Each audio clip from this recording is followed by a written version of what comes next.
And we are now live on Genesis Office Hours episode number 15 with Greg Young all the way up in Canada and Emily White all the way down in San Antonio. Hello. Hello, guys. Hey. How you doing? Emily, I feel like it's I'm at the eye doctor with that eye chart or that. Oh yeah. Top line, Carrie. Can you read it? A B C D E F G H I J K L M N O. Oh, you're smart. Okay. Yep. I can even do it backwards. All right. Hello, everybody. Is it Friday yet? No. Sure. It's not. We're still on Thursday.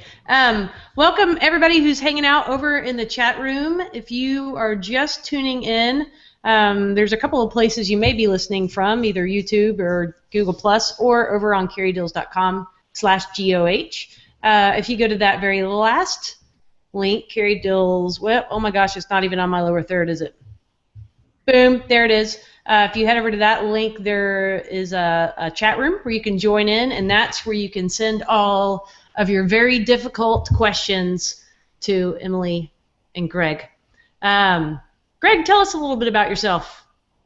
My name's Greg Young. I'm from just south of Winnipeg, Manitoba. I'm Genesis child theme developer. Started off with Brian Gardner's Revolution themes, and when those grew up into the StudioPress framework, I moved along with them and haven't looked back since. Wow, so you've been on board since way back in the day. Yeah. Nice. I got on with the Revolution Pro Pack, so I feel like I've been getting StudioPress for free for a long time. I like that grandfathered in. Yeah. Emily, tell us about yourself. So my name is Emily White. I am a web and graphic designer, specialize in custom WordPress themes built for the Genesis framework. I am not really a developer, but I partner with Greg, who handles all of my development for my custom themes now. Started out sort of tweaking child themes and got to a point where I wasn't able to serve my clients really well with that, so I figured I might as well get a pro to help me with that stuff. So now I can focus solely on design. Awesome. I'm a big fan of focusing on what you do best. Yes. And I know I've tried myself to wear every hat under the sun, but the older I get and the longer I've been in business, I found that focusing on what I do and outsourcing to other people what they do really well makes for a great synergy like you and Greg have. So cool. Welcome on the show. Glad to have you. And for anybody over in the chat room, feel free to ask. Emily would be pretty much any illustrator. She's kind of hating on Photoshop, so maybe don't throw the Photoshop questions at her. And Greg, if you have questions about theming, going from a design into a fully functioning theme, those would be great questions for him. Anyways, yeah. So before we got on the air, we were chatting about an article that Chris Lemma published yesterday on what would happen if theme prices were raised, and we were having some interesting discussions about it. But the basic premise being that when themes are sold so cheaply, that people treat them as a commodity that can be discarded, I guess is the right word, and not something to hang on to or really invest in.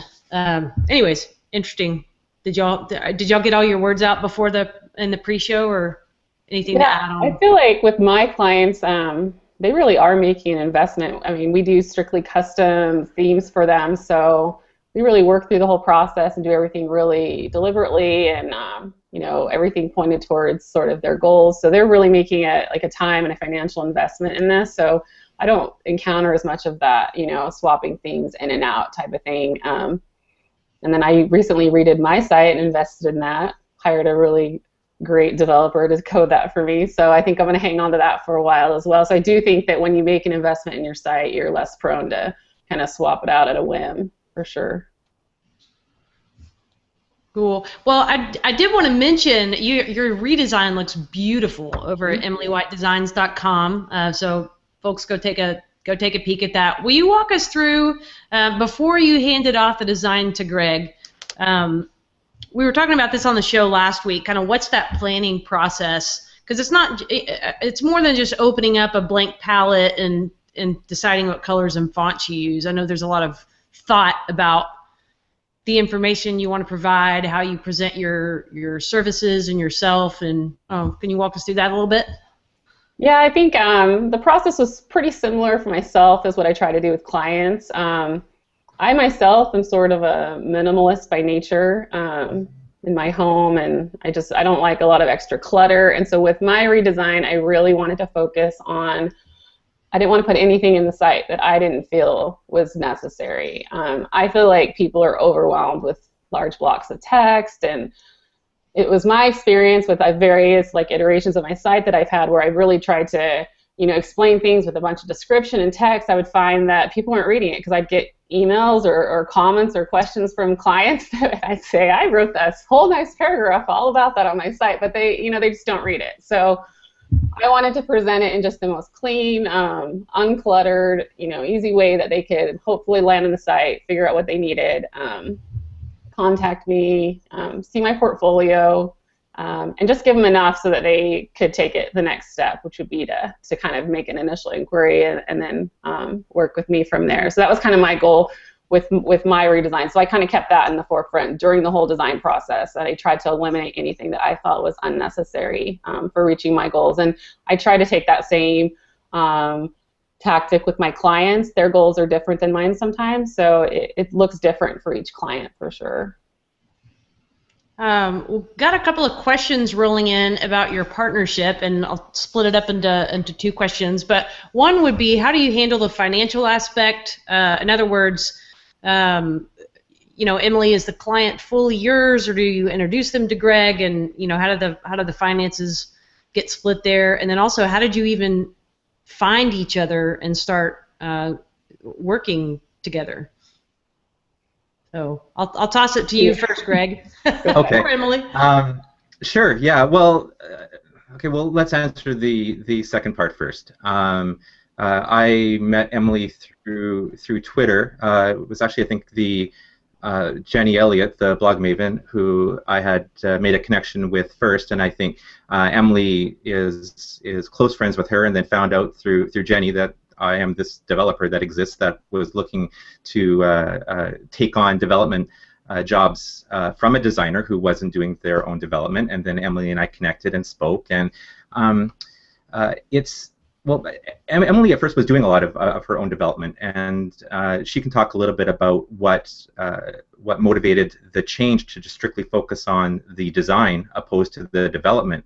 But she did, and it's neat that in the beginning, I think Emily was just asking me for quotes, and so she would share a design with me, and then I would give her a quote based on what I thought that project was worth, and then I would do that, and she would pay me. But as we got to know each other a little bit better, and I understood where her business was at and how it was changing and growing, then I suggested that we take a percentage split, and that I was comfortable perhaps charging her less than what I had been charging her because maybe her whole project budget wasn't as large as for me just to give her just a quote based on what the going rate was, that maybe I could take a proportionate cut for the development work under the understanding that we were building something together and we were growing, and as Emily's business grew and she was raising her prices, taking on different clients, that I would be rewarded with that growth as well. And so that's still the arrangement that we're working on, and we've tweaked it a little bit, but it certainly isn't 50-50, and it shouldn't be, because Emily's taking care of all the client acquisition. She's taking care of all the client communication. Now, there are some more complicated projects where I may I may talk to the client, but by and large I don't. She filters all that. She's doing all the billing and the invoicing and everything else, and so we've split it based on a percentage-wise. But and I won't disclose the exact amount, and it's going to be different for everybody. But that's kind of how we work in a nutshell. Cool. Y'all have a really great synergy. I like. I mean, I see you'll tweet completed projects all the time, and y'all make cool stuff together. And so, Emily, you enjoy more that project management and interfacing with the client, doing the discovery, all that. Yeah, and I think one thing that's important and that Greg's been great about is that when you do kind of strike up this sort of partnership with a developer, you're really trusting your brand and your reputation and everything that you've built with another person. So that can be kind of scary. And he was my first experience working with a developer, and it's been really positive for me. He has really taken care with protecting my reputation and my brand. So whenever he does interface with our clients or represent himself as sort of a representative of my company, I feel secure that he's going to kind of help preserve the reputation that I've worked hard to build and maintain for myself. So I think if you're a designer who's looking for a developer, more than just finding someone who's really skilled and is able to deliver a great product, you need to find someone who feels some sort of investment in your company. He's by no means an employee of mine at all, but when he works for me, he kind of works under that umbrella. He's got an email address at Emily White Designs, and he communicates sometimes with the clients, and when he does that, he does it sort of under that hat. And so it's important that I feel like he's going to represent me well, and he has. So I think that's important when you're looking for someone. Absolutely, and we're not going to get into specific numbers or percentages, but I think it's important to note that there's a difference between, let's say that you have a design and you want to shop it around to a developer to theme out. There's a difference in getting a quote, just straight hours to do that production task, versus truly partnering with someone who like you said, is going to represent your brand well. And produce a certain quality of work and be consistent. That's worth more than just someone who can execute on one of your designs. Absolutely. And neither one are bad, but that's just so saying for anybody listening, whether you're a designer or you're a developer looking to partner, think about what that relationship is. And I have a feeling, when you're still in those, excuse me, initial stages of feeling somebody out to see how you work together, that maybe you view them more as a commodity who can just fulfill a task. But over time, as the relationship grows, maybe it approaches more of a partnership kind of situation. Yeah. And I think that percentage deal helps to maybe make them feel more invested in what you're doing together. And like Greg said, as we produce better work and command higher prices, he's going to benefit just as much as, or at least proportionally as I will. So it also helped when Emily was making proposals to clients. She can then make propose the quote, knowing how much the development is going to cost, because it's a percentage of what she's pitching, knowing what her time and what is going to account for, and because I've run into situations where other designers who are sort of running a concept by me and then saying, "Can you tell me how much this will cost, so I can provide a quote to the client?" And the few cases where I've gone forward with that, well, the ultimate design that I get back from them and what it all entails is quite a bit different than this concept that they had pitched to me earlier. So it's difficult for me to provide a fixed number without seeing a mock-up or something ahead of time. And this way, with Emily, I know that I'm going to get a percentage of what that total project cost is. Now, there has to be, and there is, quite a bit of trust there, because I'm trusting that Emily is going to be charging enough so that my portion comes back and I feel like I'm getting proper compensation for the work that I'm providing. And then I think that just goes through fostering a relationship over time and having discussions where maybe things could have gone differently or work ended up more time ended up being spent than we originally anticipated. So what can we learn from that and apply it to future quotes? Yeah.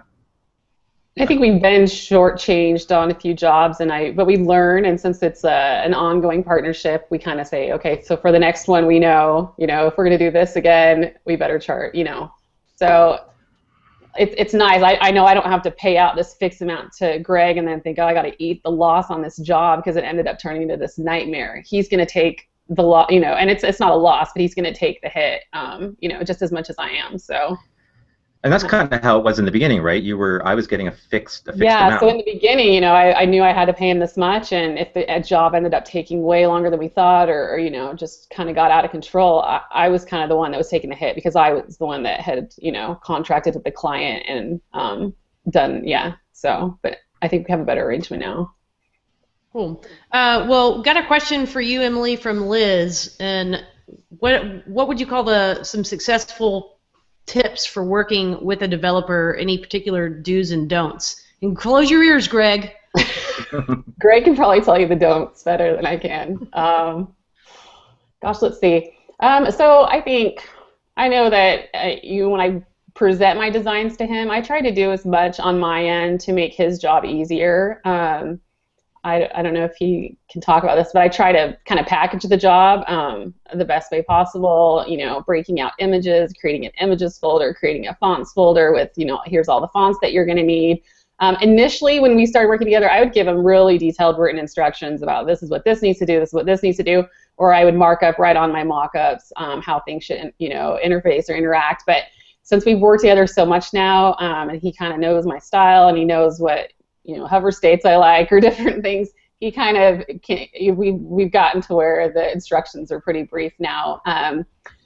I've worked with a couple other developers, and I've done these like video walkthroughs before where I've kind of walked them through the mock-ups and described things that way. But I feel like if you have a developer that you have kind of an ongoing relationship with, you don't need to do quite as much there. I think the main thing with working with a developer is probably communication, transparency. I try to be really transparent about, how much the client's paying me, and I've told Greg, I'm offered to share contracts with him and show him what we have a pretty good relationship that way that we don't need to really do that. But I think being transparent with them, you never want to hide something that the client's maybe paying you for that that maybe the developer should have gotten a cut of that on.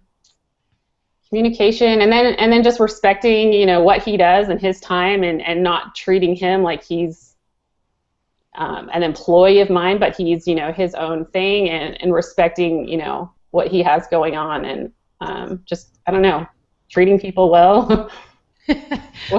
Just basic respect. Basic respect. Try not to be too demanding. I don't know. But respect is a big part of it, and you would think that that's common, but it isn't always. And if you want to have a partnership with somebody, you can't conduct yourself in a manner that suggests that they're working for you or that they are your employee. I'm very proud that I left my corporate job behind me and I started up something on my own. And even though more than half of my work comes from my relationship with Emily, and every now and then I will reply to her clients using an @EmilyWhiteDesigns email address. I don't want to lose my own identity, and so somebody who starts to who would speak to me in a manner that detracts from everything that I feel I've accomplished would leave me with a very sour taste in my mouth, and it would be destructive to the relationship. I think also one of the other things that I try to be conscientious of is, I think as a designer, sometimes you're the face of the project. It's in your portfolio, and people see the website and they see the design. They don't always consider all the hard work that went into the development of that design. And so I think giving credit where credit is due is important. I think it's harder for someone who just does development for designers to really get recognition or to get their work seen or get credit for the work that they do. Sometimes I wish I could show people the back end of the sites that we build, because Greg does an awesome job creating lots of great custom functions and interfaces that make it, a better user experience for our clients. And that's a huge part of my success is what he's building in the back end. And so I think just being gracious and trying to give credit for that work. And I want people to see the back end of some of our designs, so I'm going to be posting in the chat the login to Emily's website that we just did, so everybody can log into the back of Emily White Designs and take a look at some of the content edit screens. Are you really? I'm not really going to. I was like, yes! You're a brave man. It is pretty nifty, though. I think there's a little designer-developer matchmaking happening over in the chat room. So when you guys go make it big over there, be sure and remember us little people on Genesis Office Hours. Emily, a question to you from Jackie. Can you talk about Google Fonts versus Typekit when you're choosing fonts for design, and maybe does performance play into that, or how's that work? You know what, I actually have not worked a lot with Typekit. I am still rocking my CS6. I haven't joined the cloud yet because I was pretty up to date with my version when they switched over to that model. So I haven't. I know that Typekit integrates now with the cloud, and so I haven't really done much with that. I do use Google Fonts. Works pretty well for us. We've had a couple issues with, what was it, Greg? Like weird line heights and stuff in some of the Google Fonts that we've run into a couple issues. But by and large, it's worked pretty well for us. Yeah, I have a Typekit subscription, and actually had one before I started using Creative Cloud.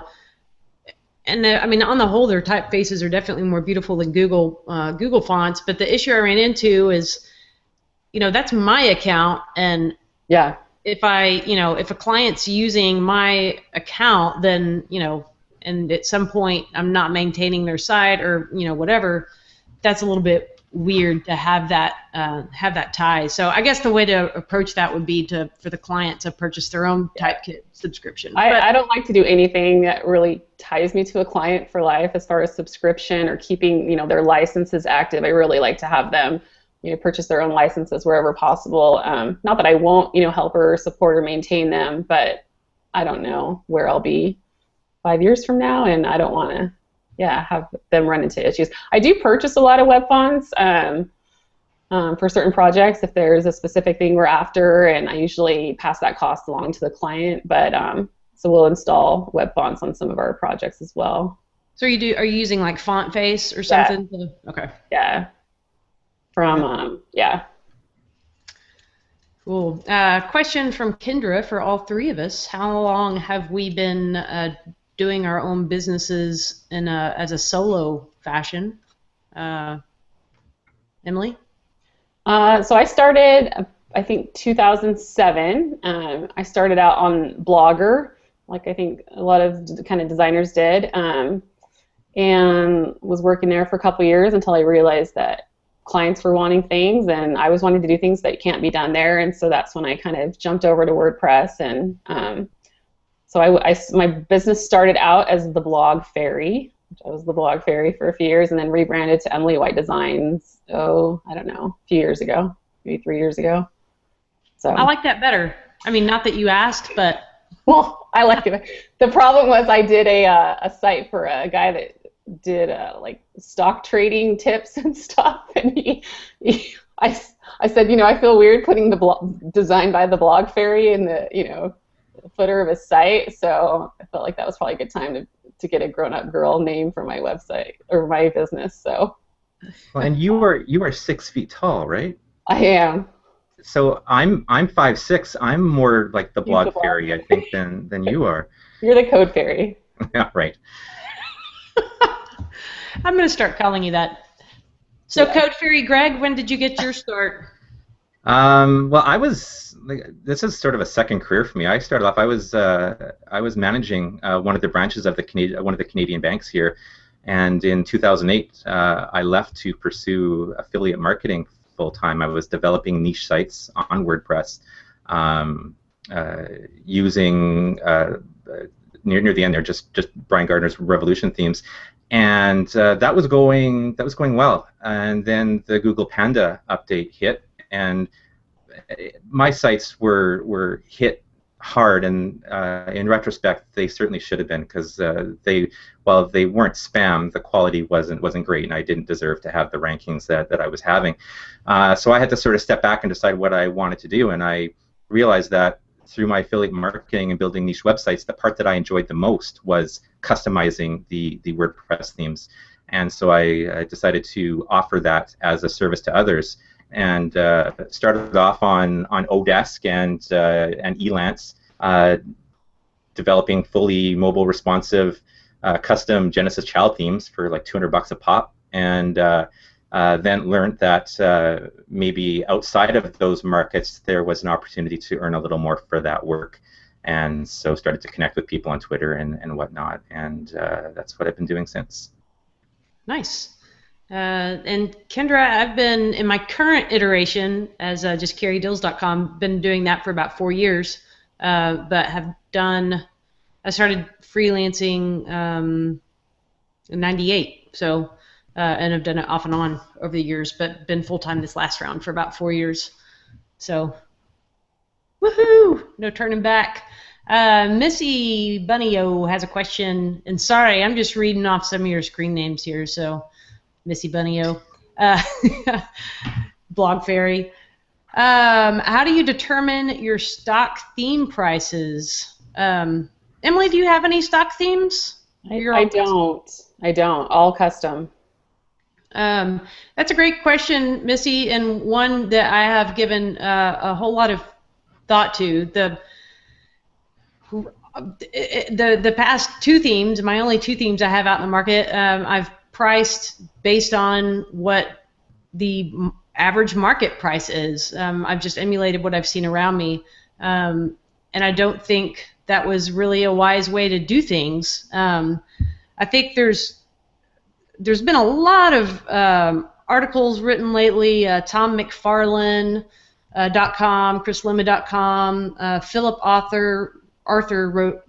He's a former automatician. He wrote a great article on the subject this past week. By the way, I'll throw all these in my show notes later with links.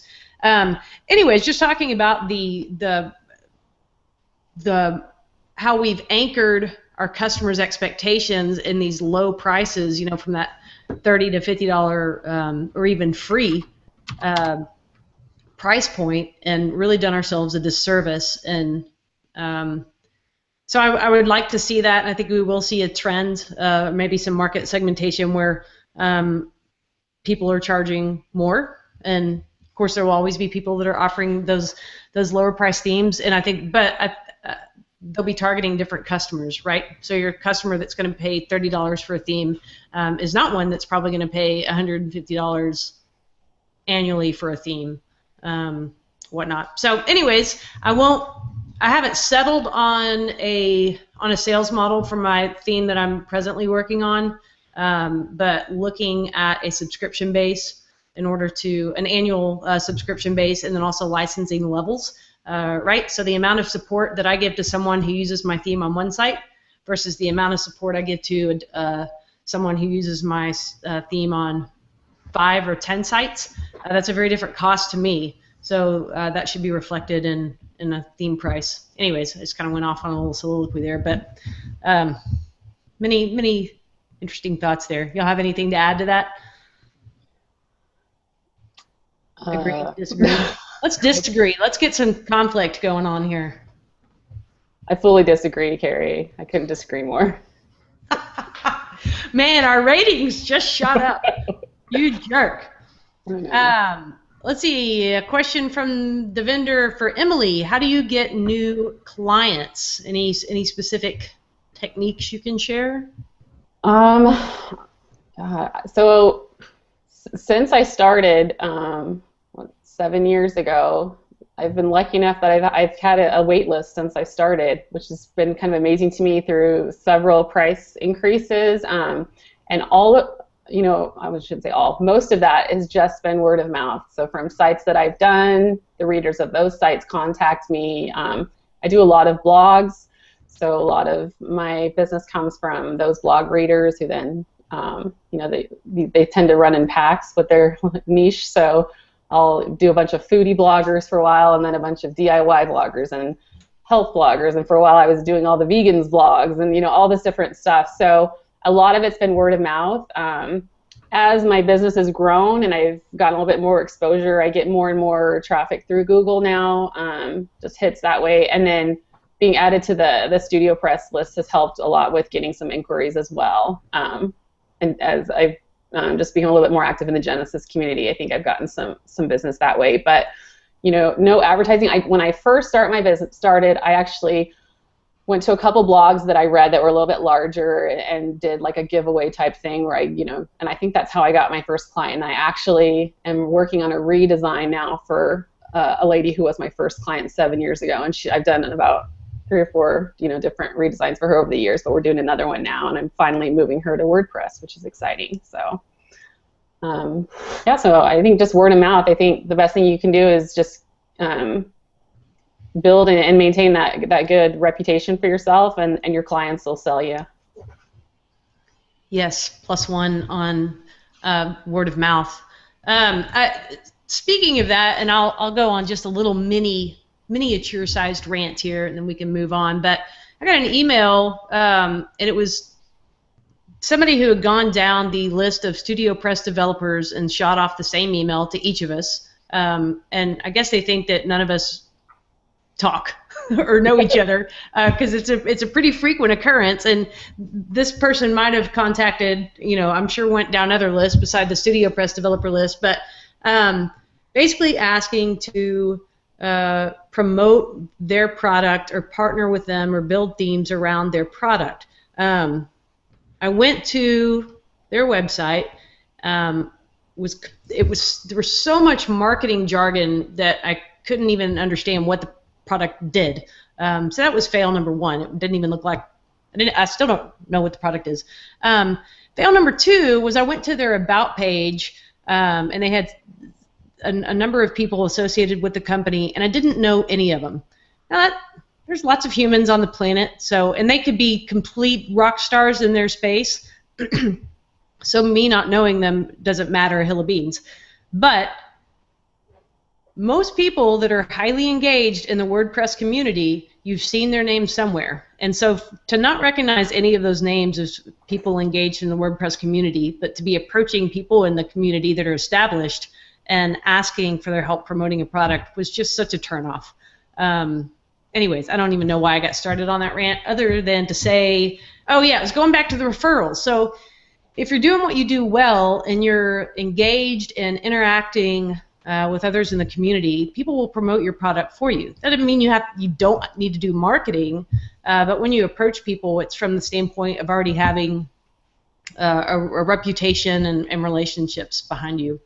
Well, yeah, and just to add to that, I think there's so many of us that are fully booked or have these waiting list situations, and I know I'm always looking for great designers, developers to be able to refer these inquiries and these clients to. So I feel like if you can create these relationships, if I know you, if I know that you do good work, I'm going to feel confident in sending these people over to you.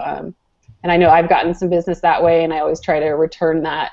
So I think just making connections in the community will definitely help you to get those clients. Cool. I had a question from Uncorked Design on the difference between Winning Agent Pro and the new Agent Press Pro. And since this is a Genesis office hours, I assume most people listening are familiar with Studio Press, but Agent Press, the original Agent Press was a Studio Press theme for realtors, I don't know, maybe introduced 2 or 3 years ago. And then Winning Agent Pro is also a theme for realtors, but it was built post Genesis 2.0 in the HTML5 era. And then just last week, or actually, yeah, I guess it was just 2 weeks ago, Agent Press Pro, or maybe even 3 weeks, I've lost sleep. Agent Press Pro was introduced, and so the difference between them, under the hood, they're both they're both Genesis themes serving the real estate market. So I think the primary difference is going to be the design element. Other than that, I think they do pretty similar things. I am a little bit biased that I prefer the winning agent theme, but that's just me. Okay, Kendra has a question about mobile responsiveness. And when it comes to web design and responsiveness, Emily, what's your process? Like, do you hand off mobile markups to Greg, or do you just let Greg kind of imagine what that mobile piece will look like based on your original design? Yeah, so I don't mock up the mobile. I give him pretty complete full mock-ups for the full site version, and then he'll take those and develop a demo site for us.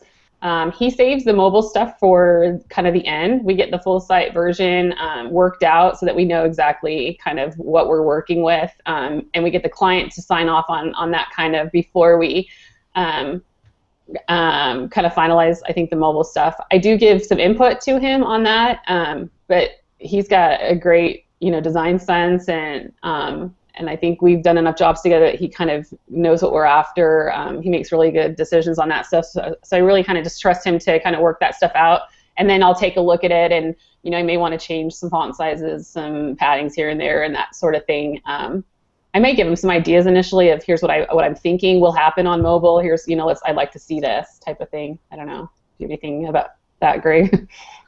No, we I think many of the StudioPress themes go for a degrade gracefully on mobile opposed to a mobile first. Although I'd like to see examples, if they're out there, of people who are developing StudioPress child themes that are built mobile first. And I think that if we had a client who was very, very assertive about their mobile traffic being the most important to them, or being something that they wanted to focus on specifically, I think it would be a fun project to design something with a mobile first, and then adding on the extras as the browser got wider. Yeah, I think so too. It's been a while, but I was Googling like mobile first designs just to kind of see how people were handling that. And yeah, it is a totally different mindset from, okay, I want my full screen design to degrade nicely into mobile, into I'm creating this experience for a mobile user, and then kind of working backwards from that. And I don't know that I've seen any great StudioPress examples of kind of that mobile first approach. I don't know. Good question though. And y'all are chatting it up over there in the chat room. Glad to see. Apparently, hill of beans is not a phrase everyone is familiar with. There are these hills, and they're made out of beans, and people don't care about them because it matters not a hill of beans.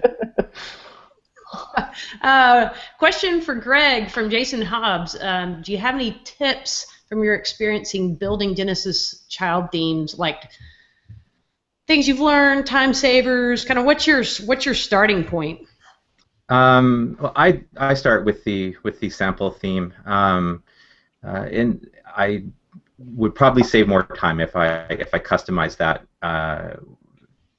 to something that was more in line with what Emily usually does. But Emily's designs change all the time, so that's a fairly good starting point. The sample theme is up to date with the latest code and CSS and whatnot from Genesis. And other than that, having access to previously used code snippets saves a tremendous amount of time. And then we prefix all of our functions, developers. So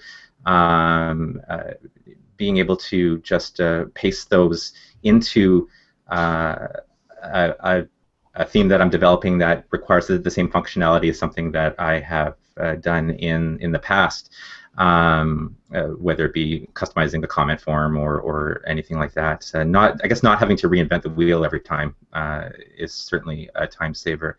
Was talking with Andrea Whitmer last night, Nuts and Bolts, and she made an excellent post yesterday. Perhaps somebody can link it, regarding having a functionality plugin. I forget what she called it, a core functionality plugin, essential functionality plugin, Mm-hmm. and that's something that I'm going to look a lot more closely at, because I think that can be a tremendous time saver as well as just having this one plugin that covers the basis of things that you do every time. Yeah, Bill Erickson has. What's that? Core functionality, I think she called it. Okay. Bill Erickson has a core functionality plugin up on GitHub, and of course you'd want to modify that to your, like you said, to your own things that you kind of do when you move into a theme each time or start up a theme. I think Brian Bourne over at Bourne Creative uses something similar. I need to graduate to that. Right now I'm just storing all my snippets on GitHub and doing some mag copy pasting. Which works.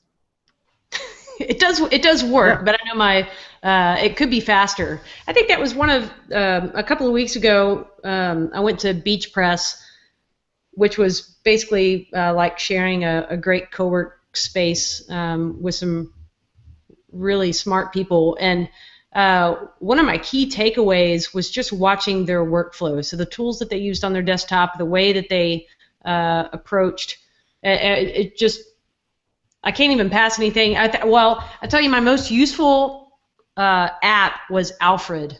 If you're on OS X, look at Alfred and spend your $20 on it, and it could possibly change your life. So moving away from mouse dependency to keyboard shortcuts and all that good stuff. Because yeah, if you're doing the repeated task over and over, if you can shave 5 or 10 seconds off something that you're doing all the time, that's time I could spend later drinking a beer or reading a book. One or the other, right? What? Yeah, because I certainly wouldn't want to mix those two activities. That'd be just ridiculous.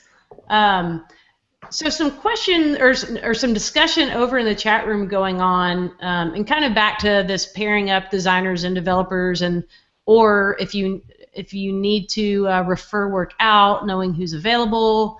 So I think some folks are working on just creating an Angie's List, but for Genesis developers. I would say to that, and Jonathan from Surefire Web Services, I know was saying this too, but network. I have maybe a dozen people that are kind of on my short list to refer to.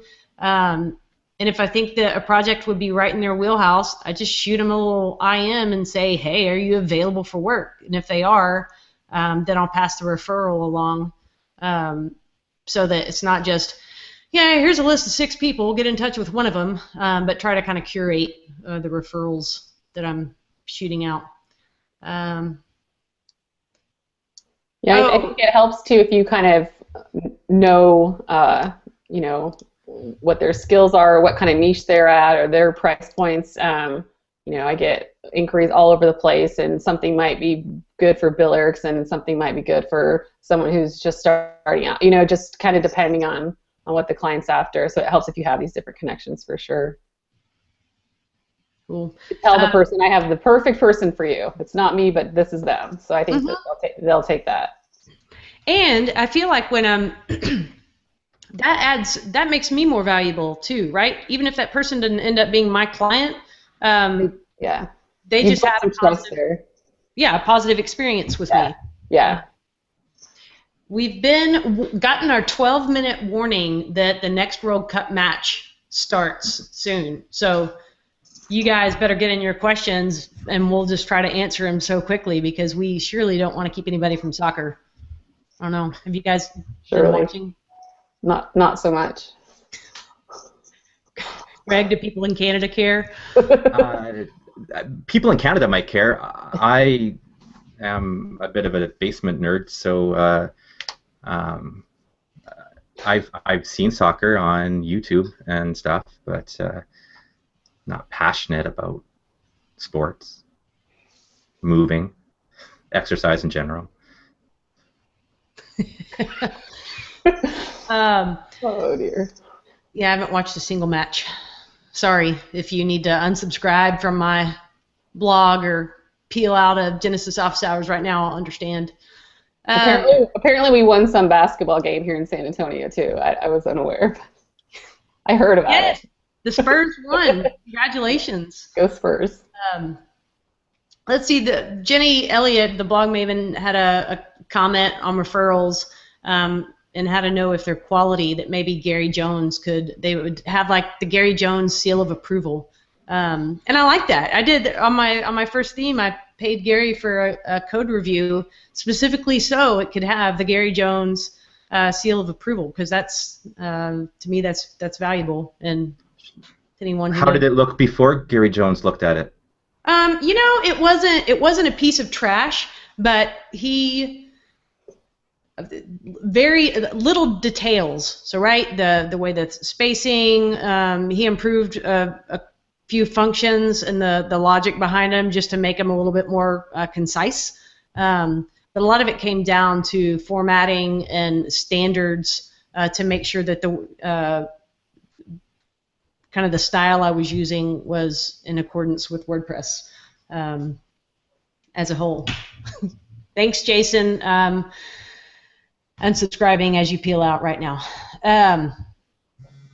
Let's see. Oh, and just a little commercial. I normally don't like to advertise my guests ahead of time, but I have secured Joe and Gary, our UK contenders, for some time in July, so stay tuned for that. Woohoo! So you can just start working now on, or practice listening to people with British accents, because I know it takes a while to acclimate. Yes, tough. We'll watch marathon James Bond movies and. Do you guys appreciate Greg's accent? He says he doesn't have one, but. I don't hear it. You say house. House. Oh, he's faking it now. Can you go out and about in your boat? Out and about? No, I don't know. Oh man. And yeah, Andrea from Nuts and Bolts has already registered the genesislist.com, or maybe she's just awesome. Yeah, sweet. So y'all make that happen, and Genesis Offers Hours will sponsor it with our huge budget. Can we make it like Match.com? Or somebody's interested in you. eHarmony. Instead of +1s, there'll be little hearts or something. There you go. Yeah, you have to pass through a series of gateways where you can actually exchange phone numbers or however that works. There you go. Now I'm going to have to Photoshop touch up some of my boudoir profile pictures, so I'm an appealing offer for the designers looking for a developer. Excellent. Okay, well, we've got a few minutes left here, and I think we have digressed greatly to the point of not even having questions and just talking about World Cup and the upcoming Genesis list. So, any exciting things, projects on your guys' horizon? Emily, how far are you booked till? I am booking for mid-October right now. So. Sweet. See how to phrase it. Like, do you take on one project, work it to completion, or do you stagger and? Yeah, I definitely stagger. It usually works okay. Right now, I'm at like a pile up where, things got delayed, they weren't ready. So I actually I think I have 3 that are sort of in active development right now, or design right now, where I'm working on actual site mock-ups right now, and that's more than I like to do at one time. So I have 3 going in that stage right now. Greg has nothing in development from me right now. He just finished my site and he's waiting for my next one. So my ideal is to have him be developing a site while I'm designing the next one. I don't like to be designing 3 right now while he's got nothing. So ideally that's so I try to book them and stagger them and estimate where I'll be at. It's not always perfect. Things kind of get hung up. Summer's always harder for me with kids home and they like to do things. I don't know. So They want to require attention.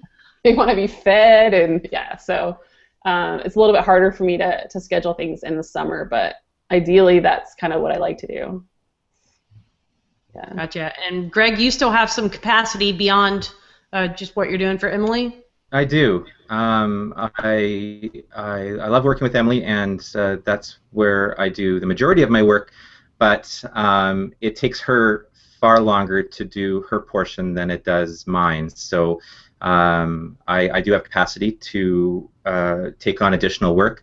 I prefer working with other designers opposed to end clients. Yeah, so contact me. All right. Well, there you have it. If you're a designer and need somebody to code something out, contact Greg and offer him millions of dollars, and maybe he will take your project on if you are polite and respectful. And if you're a developer and need designer, talk to me. Talk to Emily. There you go. A question. No, don't do that. No. Greg, are you worried about losing your place on the pedestal? Yeah, I'm glad I attended your show and watched my job security fly out the window. Yeah. It's just rumors, Greg. Yeah. Question from Jason asking, when you're using a GitHub repo for a Genesis starter theme, what's the proper workflow each time you get ready to start a new theme? It depends if you're going to fork somebody else's theme, or if you're talking about your very own. But I suppose even if it was your own, you could fork it and then bring it under version control from the very start. I'm bad about that. I usually don't throw it under version control until pretty far along in the process, because I don't want to be committing for silly little things all up along the way. I don't know. Greg, any addition from you there? No. My GitHub skills leave still much to be desired. So we're just gonna call you the Code Fairy, not the GitHub Greg for now? Correct. Okay. Good. Emily, a question to you from Jackie regarding sliders. We talked a little bit about this last week, but as a design tool, are you seeing them fade from popularity? I think so. I think there was a point where everyone wanted one just because they were so cool and they moved. And I think as maybe like a featured post type thing, I think they're kind of going out of favor just because I don't think people are clicking through. I don't think it's doing maybe what you think it's doing. I do still think they're valuable in certain circumstances. I have a slider in my portfolio just to kind of cycle through different images from a single project. So I think in that circumstance it works in like a portfolio type situation. I'm getting ready to do a site for a interior design firm, and they really want a slider just to kind of cycle through just still images of some of their projects. Their work is just so visual that they want large images, and I think it's going to work in their circumstance. So I think it just depends on the project and what the goals are and what you're trying to get the people on the site to do. If it's to show off pretty pictures, then I think it works. If it's to convert or to get people to interact with content or click through to certain things, maybe not. There you have it. And that seemed to be about the same consensus that we've heard from designer Chris Ford last week. Let's see. We had a couple more questions, and I lost them.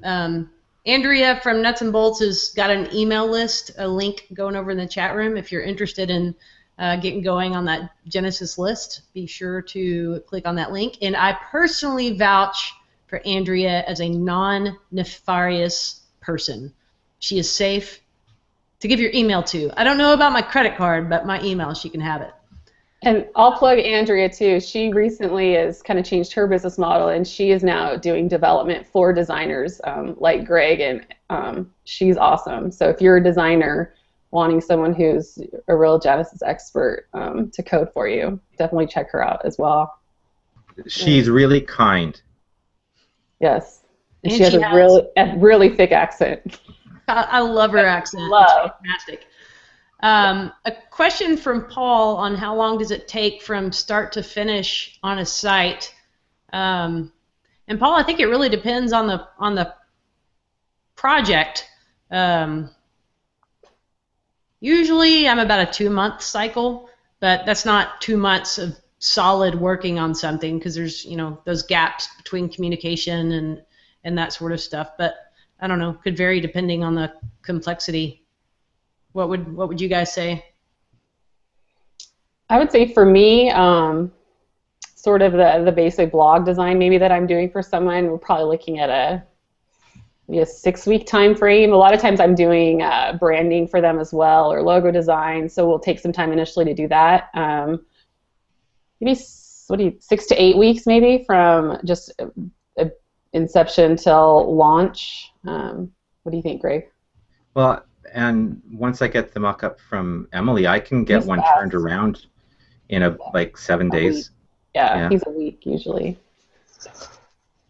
But a lot of the time is spent with me initially doing that initial work with the client, design questionnaires and phone calls and sort of research and planning and then branding and logo development. That stuff takes a lot of time to kind of work through, and that's where I try to put a lot of time. When I sit down and I'm actually ready to start doing page mock-ups, that's not where the bulk of my time is spent. By that point, I really have a good idea of the direction we're going, how things need to be laid out. We've got colors and branding figured out, so it's a matter of me just kind of cranking that out. And then once I get it to Greg, he's about a week before he's got a demo site ready to show us, and then we spend maybe another week with revisions on that, and then install. So fairly quickly. All right.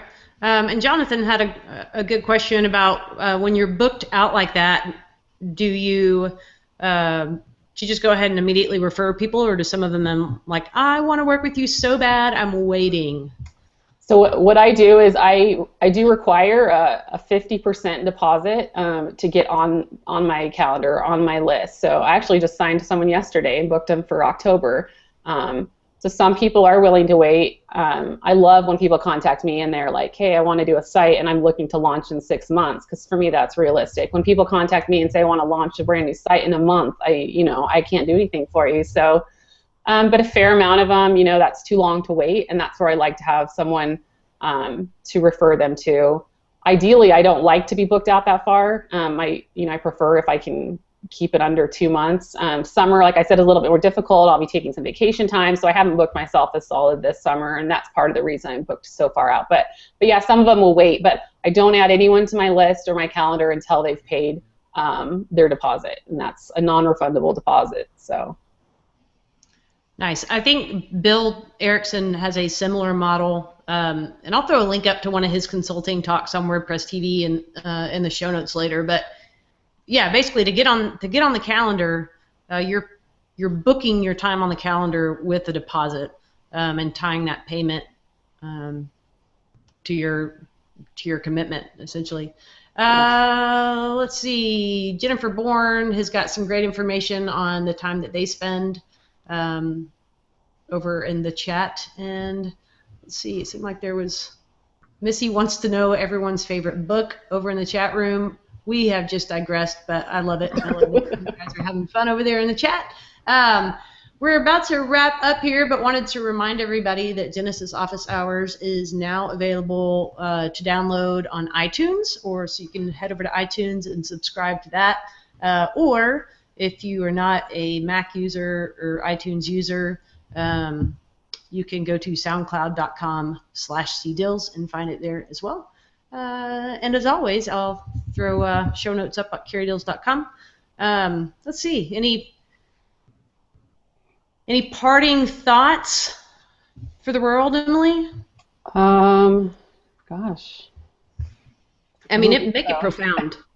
This is on the internet. Jeez. I didn't come prepared with a speech or a dance or anything, Carrie. I'm sorry. Fair enough. Okay, I did put you on the spot. I did once see Carrie Dills eat a fried chicken donut, right? Was it fried chicken? Yeah. Okay. So I got to meet Emily. I had the pleasure of meeting her and Jenny Elliott at a WordCamp Austin back in April.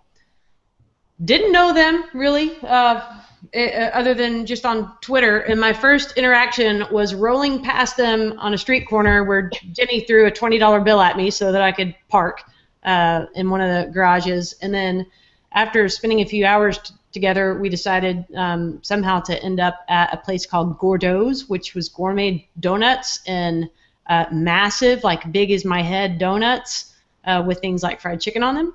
And we all piled into the Emily's van, and I trusted my life to her. I got a speeding ticket after I dropped you guys off. Well, that's because you were so anxious to get home and away from I don't know. a lot of us, I have no doubt. Yeah. Yeah, so there's a little plug to go to WordCamps because you meet all these fun people. Yes. And maybe bonus you get donut. Yep. All right. Greg, where can people find you to connect with you online? I have a poor neglected website at hardboiledgreg.com. I'm on Twitter at hbgreg. And yeah, by all means, reach out and connect. I just want to add as my final thought. If there's work that you don't enjoy doing, try to find a person to partner with or outsource that. A lot of people think that there isn't enough revenue to go all the way around, but you'll find that you'll get through your projects faster, and you end up doing more of the work that you enjoy at a faster pace. And two of us can speak from experience that it's been a really positive outcome.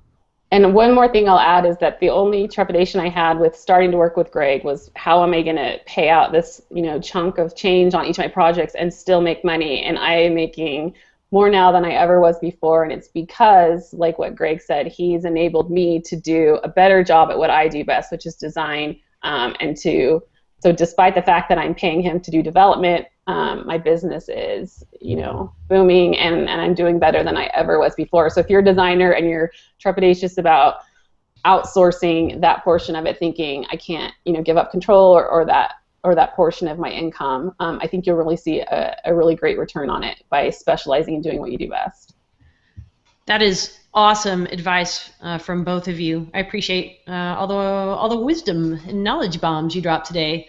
So for everybody out there enjoying Genesis Office Hours and listening, if this is something that you find valuable, and I hope that you do, invite your friends, tell folks to join us, because when the more people that are in our community, the more valuable I think our interactions and networking become. So thanks, everybody. Thank you, Emily from Emily White Designs and Greg from hardboiledgreg.com.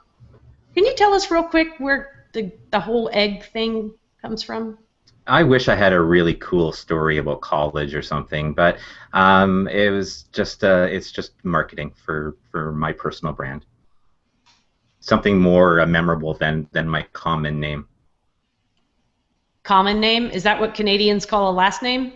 No, I just mean my name is common, Greg Young. It doesn't have. Gotcha. It's not as memorable. Go with a stage name. I'll send you a link to a generator later. I think it's like you put your first pet's name paired with the first street I grew up on. Yeah. Sweet. All right. Well, thanks, everybody. That's for office after hours. Oh, nice. I am Carrie Dills. You can find me at carriedills.com or on Twitter at @cdills. Would love to chat more. And until next week, y'all have a great weekend. Bye.